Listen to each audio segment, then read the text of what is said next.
Story number 7, Golden Goose by Barbara Reed. Adapted from the traditional fairy tale by the Brothers Grimm. Once upon a time, in a town near a forest, lived a rich man named Leroy King. He loved his daughter, Gwendolin, very much. Leroy could buy her anything, but she never smiled. On her birthday, Leroy cut down some trees and paved over the frog pond to make room for her present. "The garden is gone," she cried, sadder than ever.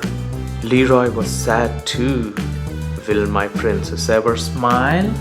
In the little forest near the town lived a mother and her 3 sons. The oldest was handsome and clever. The second was big and strong. Rupert was the youngest. He liked to collect acorns, whistle for the birds, and catch frogs.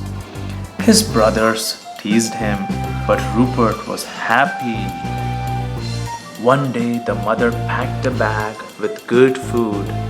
She said to her oldest son, "Go into the forest and chop us some wood. I know you will find good fortune."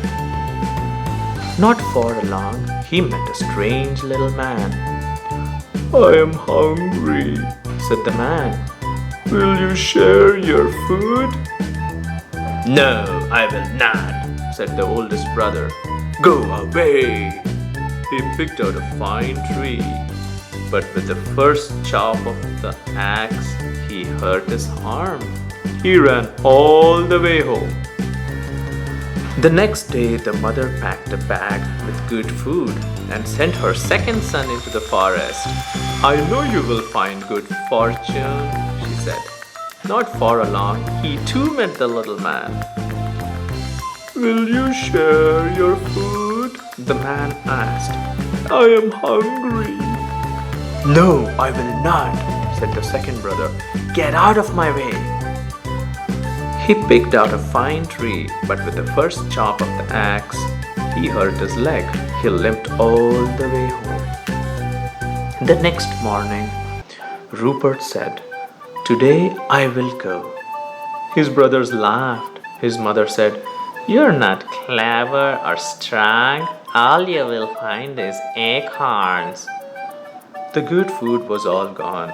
Rupert put a crust of bread and a jar of water in his pocket. Not for long, he met the strange little man. "You look hungry," said Rupert. "All I have is bread and water, but I am happy to share." He reached his pocket and found a silver flask of hot chocolate and a bag of donuts. They sat under a big tree and ate and drank until they were full. The little man said, "Thank you. You will find good fortune in this tree." Rupert looked the tree up and down. He walked around it. In a hole in the trunk, he found a goose, but it was not an ordinary goose.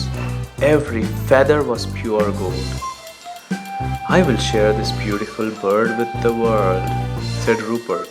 He named the goose Goldie and tucked her under his arm. Then he set out for town. At sunset, Rupert came to an inn. The maid gave him a room. "You can pay with that silver flask," she said. She looked at the goose and thought, "Just one of those feathers would make me rich." In the middle of the night, the maid went into Rupert's room to pluck a feather. Her hand stuck like glue. "Help!" she cried. Her friend came running. "What have you got?" she said. He tried to pull the girl free, and she stuck too. They stayed like that all night. Rupert woke up. "Good morning, Goldie," he said. He tucked the goose under his arm and set off for town. The school bus driver was waiting for his breakfast. He saw the girls running after Rupert. He ran after them, caught an apron string, and stuck like glue. Rupert passed the school. The teacher came out to see where the bus driver was going. She grabbed his coat and she was stuck too. An old woman was working in her garden when the parade came into town. My tulips, she cried. She pinched the teacher's ear and joined the line. The farmer was waiting for a haircut when they came along Main Street. Where is everybody going? He said. He caught the old woman's arm and away he went. The barber chased after the farmer and was stuck like the rest. Rupert walked on until he came to the big house where Leroy King lived.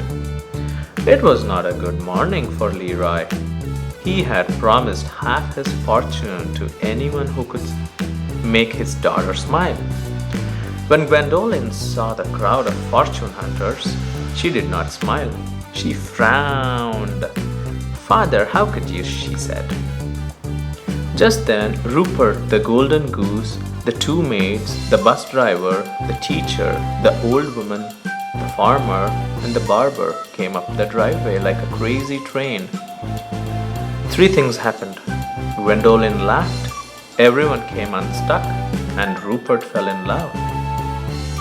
I am Rupert, he said, and this is Goldie. I'm happy to meet you, said Gwendolin. She smiled at her father. What do you have to say? Leroy did not want to give up half his fortune so fast.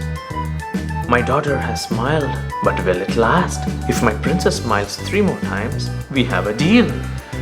I'll collect acorns, Rupert said. Each one will grow into a beautiful tree. Gwendolin smiled. Rupert gave a whistle, and the yard filled with birds. Gwendolin smiled again. Honk, said Goldie. Honk, honk, she pecked the ground. Rupert pulled up a paving stone and found water. This is a good spot for a frog pond, he said. Gwendolin laughed and threw her arms around him. You win, said Leroy. Congratulations, my boy. Leroy invited the whole town to a party. They ate and sang and danced for 3 days. And Rupert and Gwendolin and Goldie lived happily ever after. Rupert wins a golden goose, but everyone who touches it gets stuck together. What can he do to break the spell?